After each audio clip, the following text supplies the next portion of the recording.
Hey everyone, welcome back. Some more Age of Empires here for you. This is my first game coming off of a bit of a break. Took some time away from the game to enjoy my honeymoon. That was a lot of fun.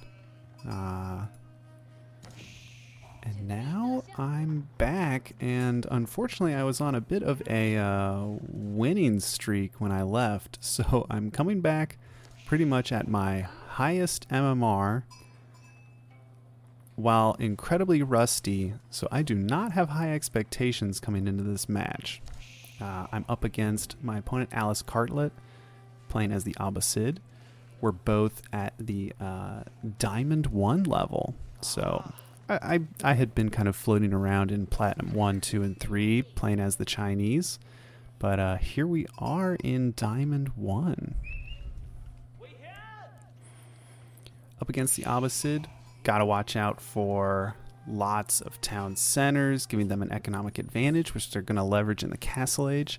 I know it from experience. I simply love playing Abbasid.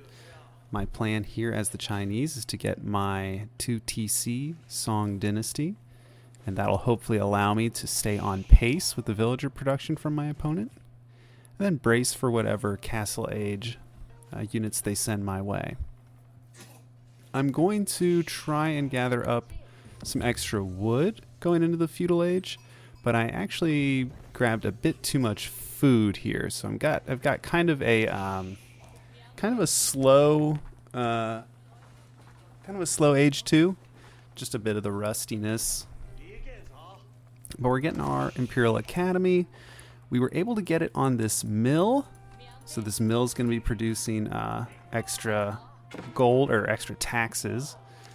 And we also were able to get this lumber camp, and I'm hoping to put a mill here to gather up these deer, and that'll generate extra gold as well. Opponent makes it to the Feudal Age. We're going to drop off our remaining sheep and then hopefully get up a stone mining camp soon. Okay, we're making an archery range. See if we can't harass our opponent a little bit. We can tell they're going for a second town center right here because of this stone mine. We're going to send our scouts out to see if we can't prevent our opponent from putting down the town center where he wants.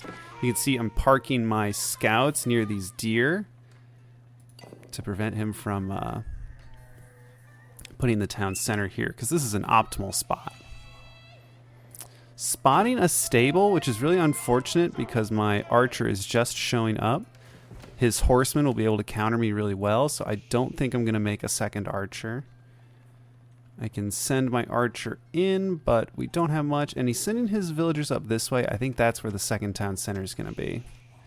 We're just going to fire at one of his villagers, but he wisely sends it right back to his town center. Snipes my villager. I wasn't really paying attention, although this horseman would have cleaned up my archer anyway, so there really wasn't much of a difference there.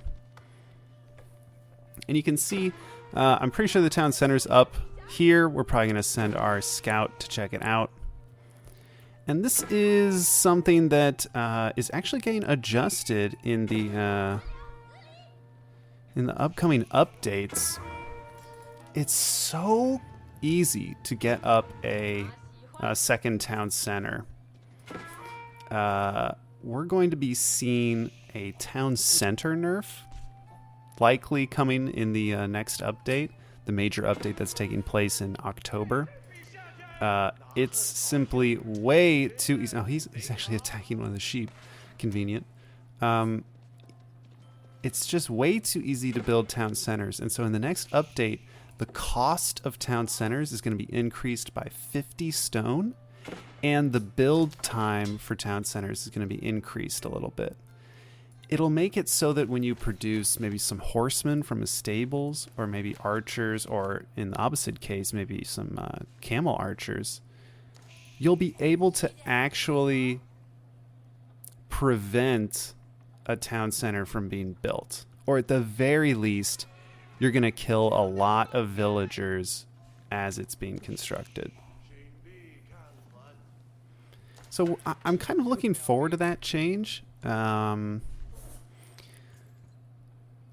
I think that having been an Abbasid player for some time, it really does feel like you can get up a second town center as the Abbasid before your opponent can really do anything. And that's honestly true of most of the civs, especially the Rus. You can build a second town center so quickly using the Golden Gate flip. And there's the second town center. He decided to further gather another 300 stone. And he's got his third town center up. We need to get ours built, and we... Oh, okay, we are already in the Song Dynasty. Looks like we put our Barbican of the Sun down here. I like this. Covers the berries, this deer, this wood, and this gold. I think that's a great choice there. Really liking that. I think we saw some units moving across the map, so this outpost, I'm a little worried about this villager constructing it. Okay, I like the mill going up. Nice. Oh, yep, and there's the units I was worried about. Gotta run my villager away, and we'll respond with our units. Spearmen, I don't want getting hit by these archers. That's really painful, but my Zhugnu can engage with them. Does a really good job trading with them. There we go. Now we're trading a little. Still need to get that outpost up, and would love to get maybe a villager or two back on stone. We kind of need stone to put in placements on these outposts. That'd be nice. I'll say that another update that is coming our way is I've seen some really nice spectator or observer tools out there. Both mods and I think updates to the game. And so I think in the near future we're going to see some really cool enhancements to this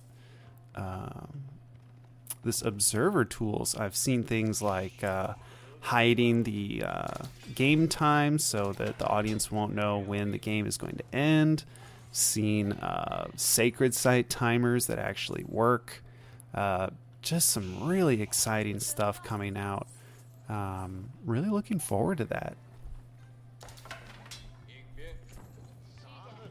And of course, as I mentioned in, I think one of my previous episodes, we've got like 2 new civilizations coming, so there's a lot to look forward to in this big update. Currently in this game, I'm trying to make it up to the Castle Age, and you can really see, look at my opponent's income here. It's rare to see Abbasid getting so much food right away. I'm really impressed by this. I'm guessing maybe they've taken these berries here, and they're grabbing up these berries here. It's a lot of food income. We've got a good amount of units. I think I make a mistake here splitting my army. I thought that I could maybe pinch them here, since this is kind of like a... but unfortunately, my spearmen are just going to get gobbled up by his archers and horsemen. Yeah. Really should have just stuck my units together. It's almost never a good idea to split your units up in this game. Just keep your ball together. Oh, these Zhugnu are just so nice.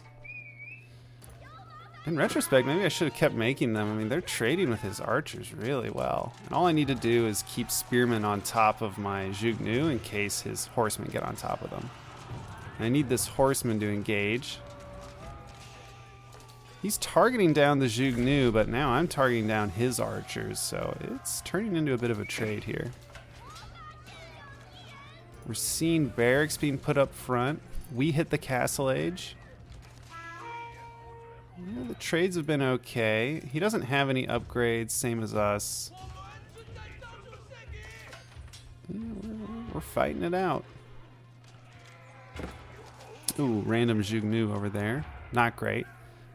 Too many units splitting off. That's what we don't want.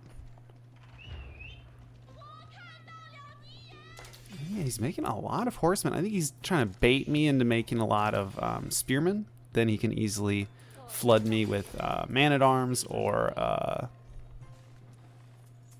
camel archers. I'm going to send a scout and a knight kind of on a long way around the map. We're going to see if we can't find some villagers to kill. Income, yeah, this is what we're looking for. Now my opponent's hit that sort of food dip. Meanwhile, we've actually got pretty decent balanced food, although you can see we're running. Yeah, we've ran out of deer over here. These villagers are technically idle, but they're not showing up as idle for me. That's always a problem. Really, we need to be putting some farms down here.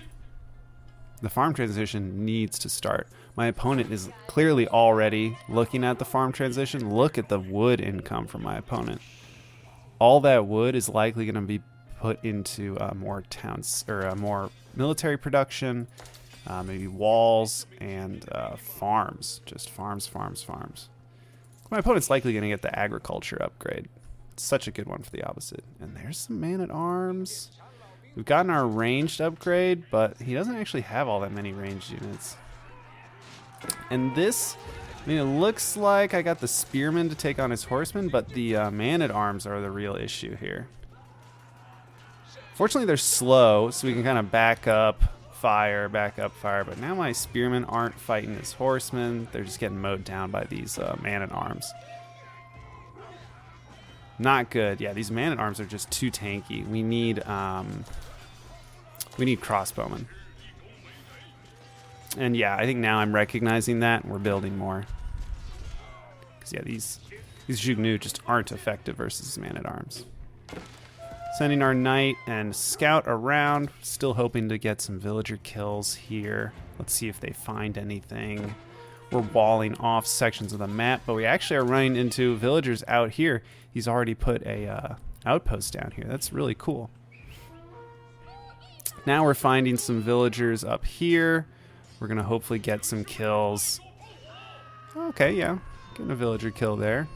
But I don't think I pay attention at this point. I think he's just going to run them under the town center. Still duking it out up here on the front. Fortunately, we've got outposts here with emplacements. They're going to be kind of our saving grace as we duke it out up here. And yeah, we're just going to idle some villagers, but he's got crossbowmen too. So that's good. We got some crossbowmen as well. Unfortunately, he has some villagers over here. So we had to cancel that forward wall. Looks like we're going to put this one up. And yeah, now he's just going straight crossbowmen and man-at-arms. And you can see our income is now suffering. We are now doing our transition to farms, and it's not going well. He's definitely ahead in food and wood. It's good that we've got a gold advantage. I mean, we can grab some upgrades and whatnot. Haven't really picked anything up beyond what we'd had. And yeah, he's going hard into the blacksmith upgrades. I think he got the cheaper technologies. Now he's just going to round out all his upgrades. And look at these lancers coming forward. And the battering rams and mangonel. Ooh, the siege. Oh, you gotta love the Abbasid siege engineering. They can just put down those mangonels whenever they want. Which is a good choice because I've been forced into a lot of crossbowmen. These villagers built this outpost. We're just gonna burn it down with villagers, and we'll maybe leave a one or two crossbowmen here to just clean up the villagers. There we go. Should supervise this mill with the imperial official, but it looks like I've just forgotten. We need some springalds coming out of the astronomical clock tower. Let's check our resources. We're spending pretty well, but we could we've got some wood and spare gold, so we really could get these springalds out. I think, oh yeah, we get population blocked at a really bad time. Here he comes forward. More than anything, we just can't have our crossbowmen get hit by the mangonel shots. Do a good job there, kind of scooting back. But here come more of these really tanky units. We're going to send our knights forward, but it's a really risky play. We're probably just going to lose them. And we're cleaning up his...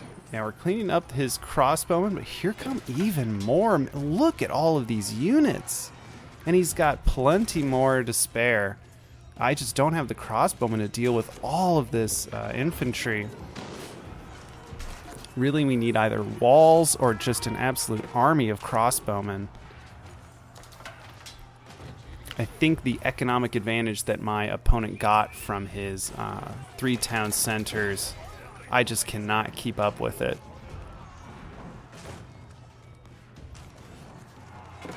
And the upgrades are really strong. Yeah, he's already gained up the 2-2 upgrades. Meanwhile, we're maybe rounding out our level 1 upgrades. Would have liked to see maybe more defensive structures. I could have put up more emplacements, and I would have loved some siege units. At least spring alts. Then I could have at least tried to fight his mangonels. But yeah, it was a good match, and we'll get that rust off and hopefully get back to it soon enough. Hope to see you for the next one.